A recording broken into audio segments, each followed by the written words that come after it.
Sous la présidence du chef de l'État, M. Patrice Talon, le Conseil des ministres s'est réuni ce mercredi 5 novembre 2025 et a pris les décisions dont voici la teneur.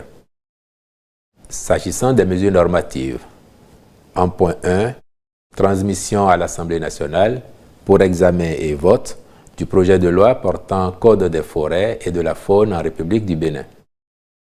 Les textes de loi qui réglementent le secteur forestier dans notre pays sont épars et traitent séparément des domaines spécifiques relatifs à la flore, la faune, au commerce international des espèces de faune et de flore, au pâturage et parcours naturels. À cet égard, la loi numéro 93-009 du 2 juillet 1993 portant régime des forêts en République du Bénin, qui est la référence, mérite une actualisation au regard des évolutions enregistrées au fil des années. Aussi s'est-il avéré pertinent de regrouper l'ensemble des textes de loi en un seul code qui couvre tous les champs de la gouvernance du secteur forestier pour une mise en cohérence globale. En point 2, institutionnalisation des pôles économiques régionaux d'industrie légère et d'agro-industrie. Dans la logique de sa politique de promotion industrielle, le gouvernement a, en application de la loi numéro 2022-38 du 3 janvier 2023, fixant le régime des zones économiques spéciales en République du Bénin, mis en place un cadre physique de développement des industries qui y ont accès. Quelques années seulement après, il est encourageant de noter que la zone économique spéciale de Glodjigbe connaît un essor remarquable, une dynamique que viendront conforter celle de Semekoji et de Kétou. En vue de consolider les retombées de cette politique, il devient indispensable de mettre en place, par région, un modèle de cadre physique de développement des entreprises agréées au Code des investissements et intervenant dans les domaines dédiés à l'agro-industrie et à l'industrie légère, mais qui, en raison de leur taille et ou de leurs activités, ne peuvent accéder aux zones économiques spéciales. C'est ce qui motive la création des pôles économiques régionaux sous la responsabilité d'autorités d'administration et de régulation. Celles-ci auront des missions spécifiques incluant notamment la réalisation d'études de faisabilité, la sélection des sites et le zonage des tracés. Le présent décret en précise les modalités d'implémentation et l'effet escompté est le développement équilibré du territoire. En point 3, création de la Société de développement forestier SODEF-SA et approbation de ses statuts. Dans la poursuite de la restructuration de la filière bois, pour promouvoir davantage la production de bois et énergie, cette société s'attellera à contribuer au développement d'une économie locale avec l'inclusion des populations riveraines. Elle veillera à préserver les enjeux climatiques et environnementaux, tels que la séquestration de carbone, l'atteinte des objectifs de développement durable, la sauvegarde de la biodiversité et des sols. De même, seront prises en considération les enjeux économiques à travers la production de bois d'œuvre, la transformation du bois avec la création d'emplois qui s'ensuit, la gestion et l'exploitation durable des forêts classées et autres domaines forestiers mis sous sa gestion par la Direction générale des eaux, forêts et chasses.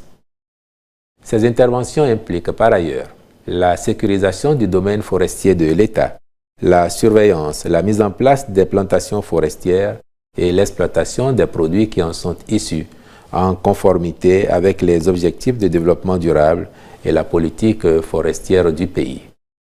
À terme, il est attendu de meilleurs résultats dans le développement et la valorisation des produits forestiers répondant aux besoins d'aménagement durable des forêts sous sa tutelle. Pour ce faire, la SODEF-SA reprendra les attributions de la Société nationale du bois. Le ministre chargé du développement durable prendra, en lien avec les autres ministres concernés, les dispositions nécessaires à son opérationnalisation. Comme autres mesures normatives ont été adoptés les décrets portant transmission à l'Assemblée nationale pour examen et vote du projet de loi relatif à la répression du faux monnayage et des autres atteintes aux signes monétaires en République du Bénin. Attribution, organisation et fonctionnement de l'Agence judiciaire de l'État. Approbation des statuts modifiés de la Société béninoise d'énergie électrique SB2E SA. Au chapitre des communications, en point 1, réalisation d'études dans le cadre de la construction ou de la réhabilitation de 80 retenues d'eau dans différentes localités du Bénin. Ces études participent de la mise en valeur du potentiel hydro-agricole dont recèle le pays en vue de développer la pratique de l'irrigation par la maîtrise totale de l'eau. L'objectif est de renforcer les capacités de résilience de notre agriculture et d'accroître sa compétitivité. À cet effet, il est prévu la construction de 60 retenues d'eau à vocation agro-pastorale et la réhabilitation de 20 autres réparties dans plusieurs départements et communes. Le Conseil a marqué son accord pour la contractualisation avec un groupement de bureaux spécialisés aux fins de conduire ces missions. En point 2, contractualisation avec diverses sociétés dans le cadre du projet de construction du siège des institutions de régulation à Cotonou. Il s'agit d'un complexe immobilier de type R+8 avec un sous-sol à usage de parking implanté sur une superficie de 9 821 m² qui permettra d'offrir aussi bien un cadre de travail confortable au personnel des dites institutions que des facilités d'accès aux usagers. S'agissant des rencontres et manifestations internationales, enfin, il a été autorisé la participation de notre pays à la 54e session ordinaire du Conseil d'administration de l'École inter-État des sciences et médecine vétérinaire de Dakar du 17 au 21 novembre 2025 à Lomé au Togo, puis l'organisation au Bénin d'une conférence sur le logement en Afrique francophone du 5 au 7 février 2026. Je vous remercie.